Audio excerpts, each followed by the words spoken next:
what I was thinking about in the middle of that, the review, well, I wanted to cover the Starship Enterprise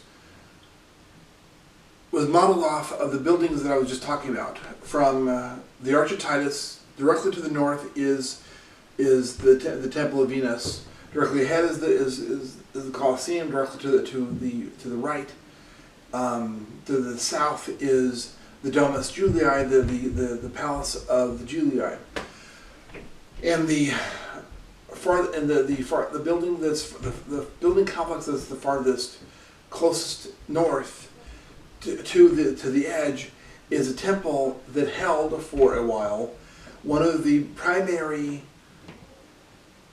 treasures taken from the city of Troy, which had been held in Rome since, had actually been held in Alba Longa, or in the city of Samhain, which is what Rome used to be called before Romulus and Remus. It was called the city of Samhain, spelled S-A-M-H-A-I-N,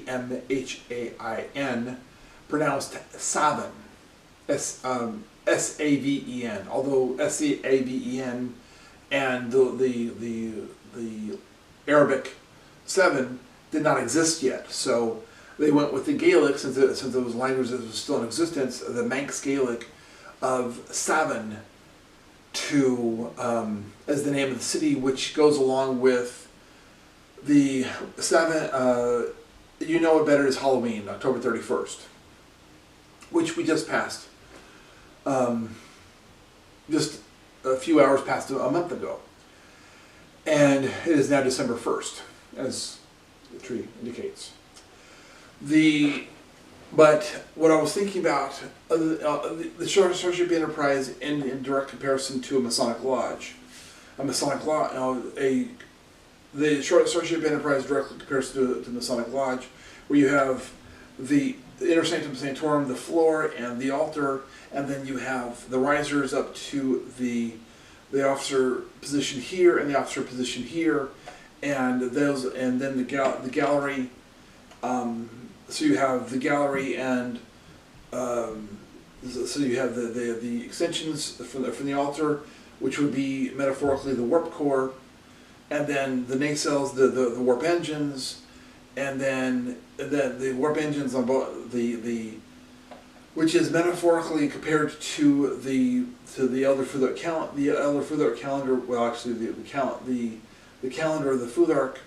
The Elder Futhark is the months, and the Younger Futhark is the days of the months. There's 15, sometimes 16, based off of which of the primary fixed points there are in the Earth's orbit around the Sun. The midsummer, midwinter, and the three others, 3 and 4 others. Samhain, Halloween being one of those 16 days, 16-day months. Anyhow, so you have on the north wall are supposed to be the initiates, the very, very brand new Masons who have only been there for a short amount of time. All the new guys sit to the north, and the guys who have been there for years, decades, and former office holders and such sit on the south wall, and that's where the officers sit, where the Freemasons sit. Where the Freemasons themselves make up the warp engine, the warp engines. The warp core would be the Bible, the 3 lights, and so on and so forth. And then of course, forward to the east would be where the Worshipful Master sits, and that's the saucer of the Enterprise, that also. The saucer of the Enterprise would be the Colosseum, and then the City of Pillars, which was in a circle-ish, ovalish type, island type situation, and then you had a walkway from the City of Pillars to the Temple of Venus. The Temple of Venus would be, metaphorically speaking, what Gene Roddenberry saw when he was standing on the eastern side of the western portion of the Roman Forum, he was standing several inches, several feet or more in front of the Temple of Caesar. And the Temple of Caesar would be the shuttle docking bay for the Enterprise, and then you have the warp engine in front of that, warp core in front of that, and for lack of a better description, the Jedefre, DJED of Egyptian mythology would be the warp engine, warp core. The warp engine would be the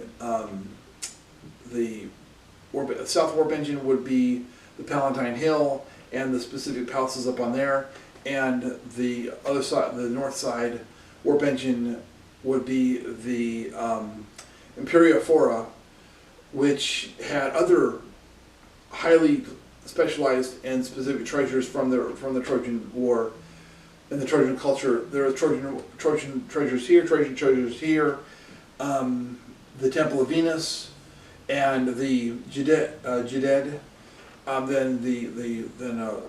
There's building connections here. There are catwalks to get easily from the Temple of Venus up to these two structures, and then you had another one up to where the City of Pillars used to be, where the Colosseum is now. So you have the saucer, which was strongly hinted at in both in the works of Virgil, and the work of Dante, in the late 12, early 1300s.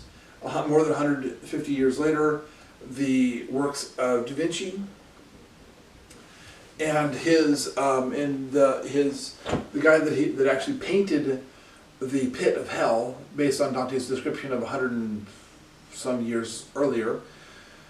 The pit of hell was his painting was modeled off of the Colosseum, which about that exact same time that painting was being painted was when the Vatican decided to tear down the south wall of the Colosseum to make the Sistine Chapel, which is almost exactly 2 miles dead straight from where the Colosseum used to be, where south outer wall of the Colosseum used to be. Where the Sistine Chapel was reassembled in that exact in a straight line from that sequence. Which brings me to the idea that I had before, which is the following. Sorry, this is so rambly, but there's so many details. I'm trying to pack a 10-hour lecture into a very short amount of time, and counting this as being under an hour and a half is doing great. Okay. So you have Garden of Eden. You have Herculopolis. You have, for ease and safety's sake, you have the city of IWNW that was renamed 3,000 plus years later as Heliopolis, which Caligula had Heliopolis moved lock, stock, and barrel in some way, shape, or form from Egypt to the marshy area, directly to the south of the Vatican Valley, that was directly south of the Vatican Hill, and the collection of Vatican Hills that had been there and untouched and had been owned by the Juliet family since before Romulus and Remus's great-grandparents were born. The land is called the Vatican. The buildings are not. The buildings are called have their own specific names, but the land has been called the Vatican since well before the events of that time period of Romulus and Remus and such. Now, you have Garden of Eden, and you have Herculopolis, Heirakonoplis. Then you have IWNW that was moved, and then you have, of course, Rome, which is where the city was moved to a long time later. But then you have a middle situation going on. Some of the parts of the original IWNW and Memphis, of course, were transported from Egypt to Levant lands and used as the foundation materials for King Solomon's temple. So you have the bent pyramid of King Solomon's temple, Well, how you know that, how there's the proof that there's a connection there is that there's a 2-mile long, intricately built, specifically laser light focused there's a cave underneath the cave, where King Solomon's temple used to be, where the Temple Mount is now. There's a cave under there. Well, that cave, the causeway of the bent pyramid bisects the cave dead on the money to the millimeter, dead through the middle of that cave. That's where that causeway bisects. It's hard. That's 270 miles away. The engineering specifications for that are difficult to fathom, even in the modern age. So it's that to be able to have that kind of precise measurements would require the ISS and satellites and several supercomputers and engineers on the ground and all kinds of cartography, going macro to micro cartography in a dozen different ways, to be able to have that level of engineering over the down to the millimeter over the course of 270 plus miles.